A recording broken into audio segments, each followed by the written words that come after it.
Pero bago tayo magpatuloy ay pakilike ang ating video. Ganun din ang subscribe button, pati na rin ang bell icon para lagi kayong updated sa mga parating ko pang mga uploads.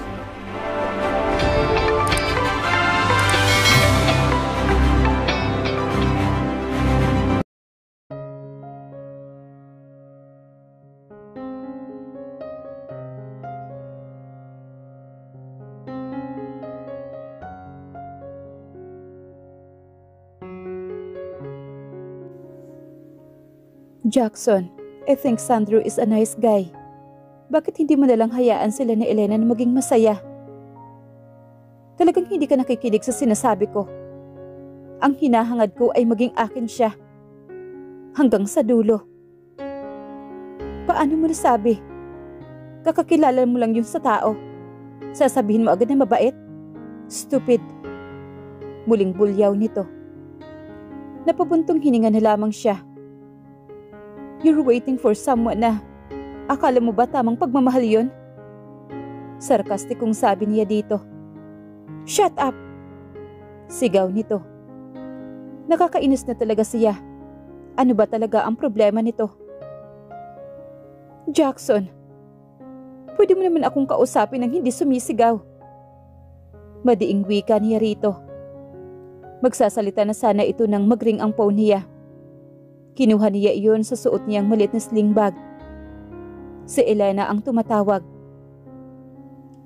Akmang sasagutin na sana niya iyon nang agawin naman agad iyon ni Jackson. Ang akala niya sasagutin nito pero pinatay lang pala nito iyon at ibinato ang cellphone niya sa likod ng sasakyan. Naningkit ang mga mata niya nang hindi malang ito magsalita sa kanya. Bakit hindi mo sinagot? Tiyak na nag-aalala si Elena. Hindi ito nagsalita at nakatutok lang ang mga mata sa daan. Sino ba ang babaeng gustong makasama ka? Kung ganyan pa iba-iba ang ugali mo. Wika niya nang hindi siya nakatiis sa pinagagagawa nito. Nakita niyang ngumisi ito habang ang mga mata nito'y nakatutok pa rin sa daan. I'm great! Napanganga na lang siya sa sinabi nito at tinitigan ito. Kung patuloy mo akong tinititigan ng ganyan, akala ko gusto mo akong makahalik. Mrs., nakangising sabi nito at tiningnan siya. Namula ang pisngin niya sa sinabi nito. Jackson, focus on the road. Nabulol na wika niya. Ano bang kinatatakot mo? Hindi naman kita ipapahamak. Hindi ka ba nagtitiwala sa asawa mo? Patuyang sabi nito. Hindi naman sa ganon. Hindi mo ba alam na prone ng mga aksidente ang mga taong nagagalit kapag sila ay nagmamaneho? Paliwanag niya habang pilit na nilalabanan ang luha na huwag tutulo ang mga yon.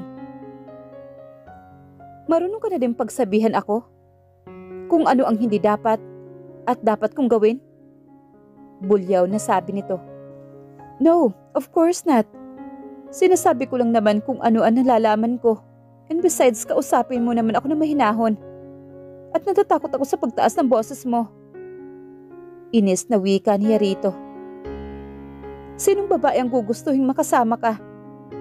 Kahit sa Elena siguro hindi gugustuhin na makasama ka. Muling sabi niya at itinutok na din ang mga mata niya sa daan. Napahawak siya sa kanyang upuan nang binilisan nito ang pagmaneho. Tiningnan niya ito na para bang nag-aapoy na ito sa galit. Jackson, are you incompetent to drive? Bumaba ka na. Ako na magdadrive. Bulyaw niya dito. Naidalangin niya na sana hindi sila mapano dahil na din sa mga may nakakasalubong silang sasakyan na naiiwasan naman ito. Dahil sa takot wala sa sarili na napahikbi siya. Ganun na naman yung senaryo nila noong nasa California sila. Galit na galit din ito noon sa loob ng sasakyan at hindi malaman ang kadahilanan. Kumalma lang ito sa pagpapatakbo nang makita sa unahan nila ang daloy ng trapiko. Napamura naman si Jackson. Hindi pa ito nakontento. Pinagpipindot pa nito ang beep ng sasakyan nito na nagbibigay ng ingay sa daan. Jackson, please stop doing that. Ano bang problema mo? Nakakatakot ka na. Hindi na kaya kitang pakisamahan. Umiiyak na sabi niya habang nakatingin ang mukha niya sa bintana. Hindi pa tapos ang kasunduan. Kung pupunta ka sa dulo ng mundo, hahabulin kita. Galit na sabi nito. Hindi siya kumibo at nagpatuloy na lang sa mahihinang hikbi niya. Ilang beses ko bang sinabing tumingin ka sa akin kapag kinakausap kita? Pwede bang tumigil ka sa pag-iyak mo? Tiningnan niya ito ng masama. Okay. Pagod na ako. Gawin mo na lang kung anong gusto mo. Tama. Dahil nasa mga kamay ko ang buhay mo. At nasa akin lahat ng desisyon. Pagkasabi nito ay muli itong pinaandar ang sasakyan. Hindi na iyon kasing bilis gaya nung una. Hanggang sa narating nila ang condo unit nito. Nagtataka siya nang tumigil na ang sasakyan nito sa tapat ng building at hindi ipinasok ang sasakyan. Get out of the car. Utos nito at ang mga mata nito ay nasa manibela. Nagtatakang tiningnan muna niya ito. Bago lumabas ng sasakyan at malakas na isinara ang pintuan ng kotse. Saan na naman kaya ito pupunta? Hindi ba ito papasok na kasama siya? Nagpasya siyang maglakad, papasok na lamang ng building, na hindi siya nag-abalang lingunin muli ang asawa. Nagulat pa siya na may humila sa kanya. Kasabay niyon ay ang paglapat ng mga labi nila. Nanlaki ang mga mata niya sa ginawa nito. Saglit lang ang halik niya iyon dahil itinulak kaagad niya ito. Pero nakasuport ang isang kamay nito sa kanyang baywang. Jackson, wala ka na ba talagang kahihiyan? Nakikita tayo ng mga guards. Ngumisi naman ito. Mas iisipin ng gwardiya kung bakit hindi ka tumutugon sa halik ko. Imbis na itulak mo ako papalayo. At isa pa, asawa kita. Walang masama doon. Pero kahit na, nabubulol na wika niya. Baka nakakalimot ito na mag-asawa lang sila sa papel. Talaga bang wala kang pakialam sa asawa mo? Hindi mo ba tatanungin kung saan ako pupunta? Salubong ang kilay na sabi nito. Napabuntong hininga naman siya. Baka nakakalimutan mo na wala akong karapatang tanungin ka kung saan ka pupunta. Nakita niya sa mga mata nito ang pait. O baka naman dinadaya lang siya ng tingin niya. Okay. Next time, huwag ka nang magsuot ng ganyan. Wear something decent. Kahit pa sa harapan ng gagong yun. Lock all the doors when you get inside my condo. Naguguluhan na tiningnan niya ito at iniabot ang cellphone niya. Bago pa man ito tuluyang makaalis, sinalikan ulit siya nito ng saglit sa mga labi niya. At hindi niya ulit inaasahan niyon. Why did he do that? Saan ka pupunta? Hindi napigilang tanong niya. Ano ba nangyayari sa kanya? Bakit may bahabol pa siyang tanong dito? Natigil ito sa paghakbang at muli itong humarap sa kanya. At ilang di pa lang ang layo nito sa kanya. Hindi niya alam kung namamalikmata lang siya pero nakita niyang sumilay ang ngiti nito sa mga labi nito. Pero agad ding nawala iyon. Somewhere na makakapag-isip ako. Pagkasabi niyon tuluyan na itong bumalik sa kotse nito. At muling pinaharurot ang sasakyan nito papalayo. Mag-iingat ka. Mahinang bigkas niya. Alam naman niyang hindi nito iyon maririnig pa. Patakbo niyang tinungo ang ground floor ng building. Good evening, ma'am. Nakangiting bati ng guard sa kanya. Good evening too. Bati din niya dito at nginitian ang nasa mid-40. Marahil ang edad ng guard na iyon. Ang sweet naman po ninyo ni sir. Para akong nanonood lang ng isang eksena sa TV. Sabi nito na parang kinikilig pa. Ganoon po ba? Naku, nakakahiya naman po, nakita niyo pa. Naku po, lahat ng eksenang naaabutan ko ng ganun dito.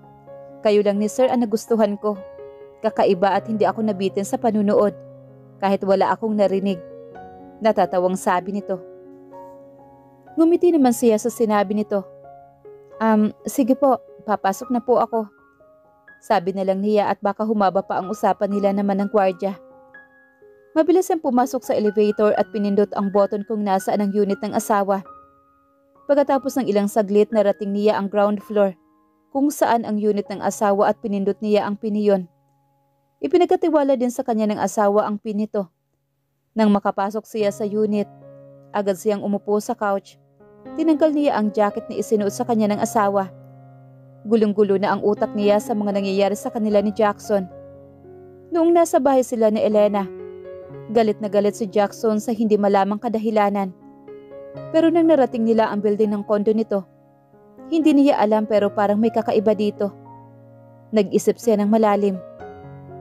Hindi naman kaya, no, ipinilig niya ang kanyang ulo. Imposible iyon. Alam niyang hindi makakagusto si Jackson sa kanya.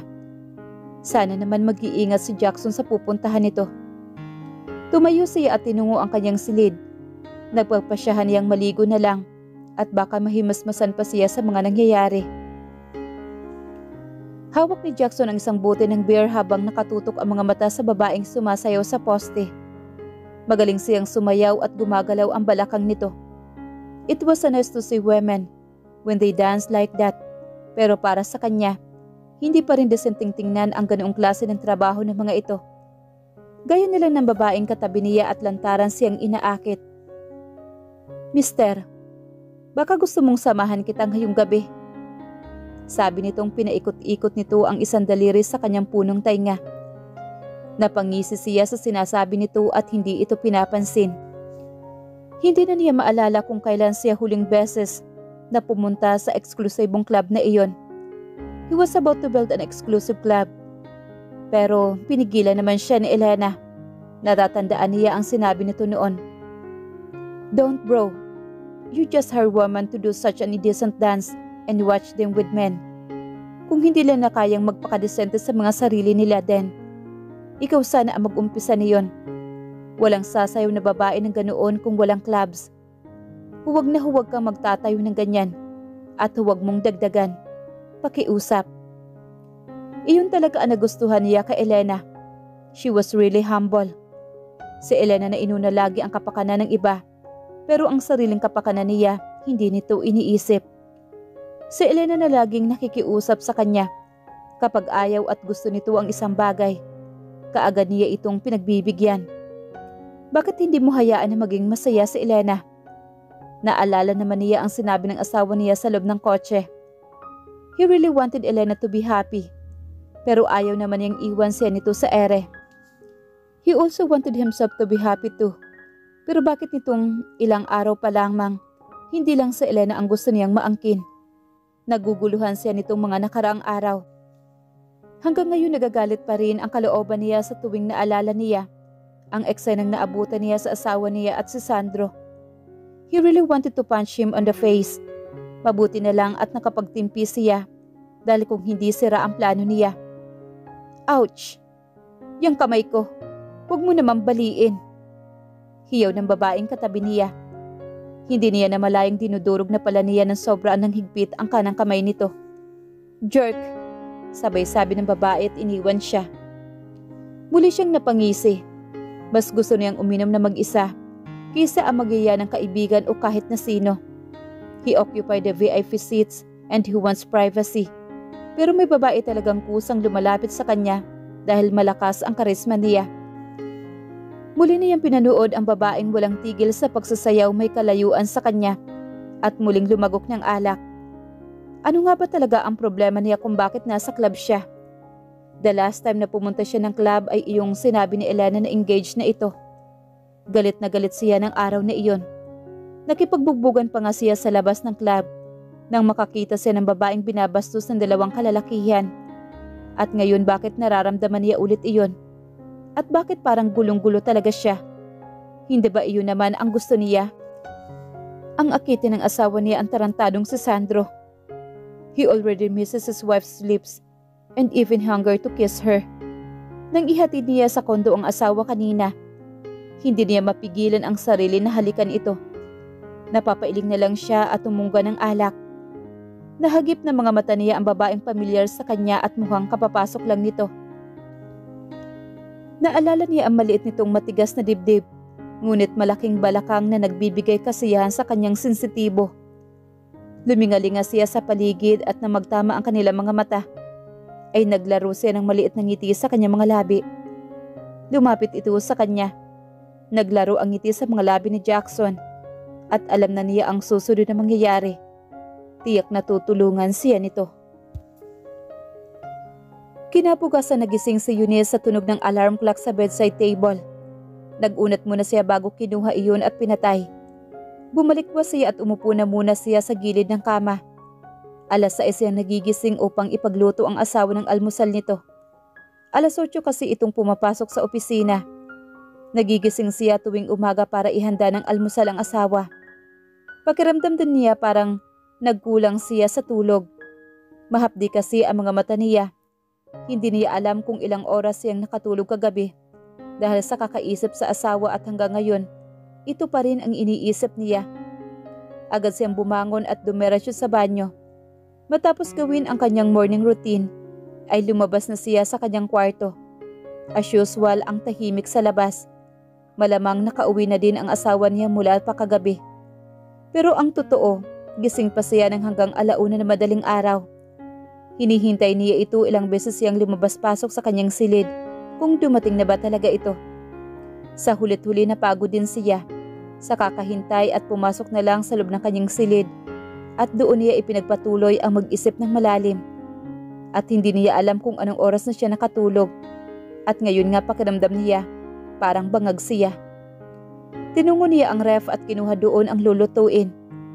Malamang gising na si Jackson at kumukuha ng paliguan din. Nag-iisip siya sa kung saan ito nagpunta kagabi. Bago sa kanya ang pagpunta ni Jackson sa ibang lugar at madaling araw na ang uwi nito. Naguguluhan pa rin siya sa mga sinasabi nito kagabi. Kung saan makakapag-isip-isip ako. Hanggang ngayon pala isipan pa iyon sa kanya ang ikinikilos nito kagabi. Mabuti na lang din at hindi nakita iyon ni Elena. Napakislot siya ng tumalsik ang mantika sa kanyang kamay bagamat hindi naman iyon pumasok sa kamay niya. Naalala niya ulit ang paglagay ni Sandro ng band-aid sa kamay niya na tinanggal niya din nung naligo siya kagabi. Napangiti siya na maalala iyon. Hindi niya nakitaan si Sandro ng pambabastos at alam niyang mabait talaga ito. Nang matapos siya sa pagluluto, kinatok niya ang pintuan sa silid ng asawa. Ganun lagi ang ginagawa niya kapag tapos na siya sa pagluluto. Jackson, handa na ang almusal. Sabi niya at kaagading lumayo sa pintuan at muling tinungo ang kusina.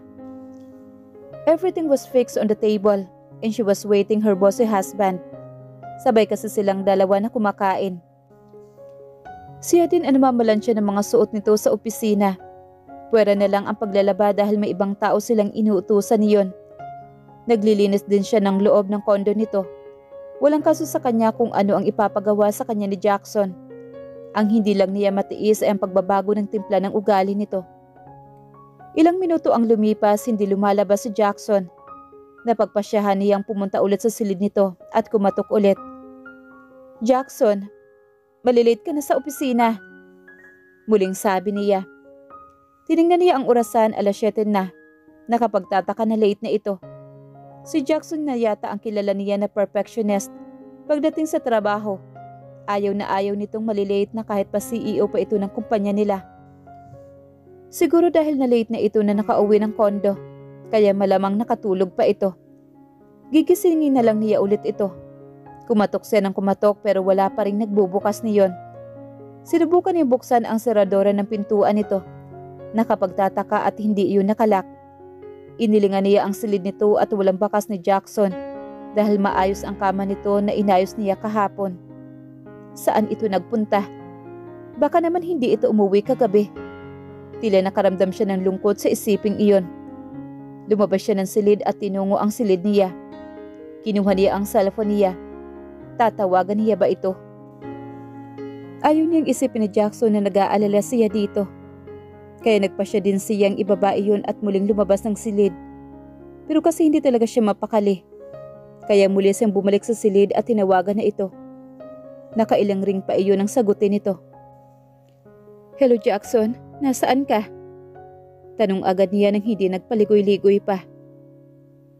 Who's this? Tanong ng kabilang linya. Parang gustong umiyak ni Eunice ng boses babaeng sumagot sa tawag niya. Anong ibig sabihin niyon? Hawak ng ibang tao ang cellphone ng asawa niya at babae pa. Ano ba ang sasabihin niya? Mukhang hindi naman alam ng babae na may asawa na si Jackson. I'm his maid. Maid? Pero ang nakarehistro na pangalan dito ay woman. Nakakalito naman. Napakagatlabi siya sa sinabi nito. Pati din pala nakasave ng pangalan niya sa phonebook ng asawa. Ganun ang nakalagay. Sino ba ang babaeng ito? Huwag mo nang itanong. Ako kasi ang nagtatanong kung nasaan si Sir Jackson. Kasi nakahanda na ang almusal niya. Sarkastikong sabi niya bagamat nanginginig ang boses sa hindi niya maipaliwanag na kadahilanan. Nandito siya sa opisina niya and he's taking a bath. I think hindi na siya makakapag-almusal dyan. Sabi nito sa kabilang linya. Parang sumikip ang dibdib niya sa sinabi nito. Okay, salamat. Sino ko ba talaga babae? Hindi na niya hinintay pa na tapusin ang sinasabi nito dahil pinatay na niya ang kanyang cellphone.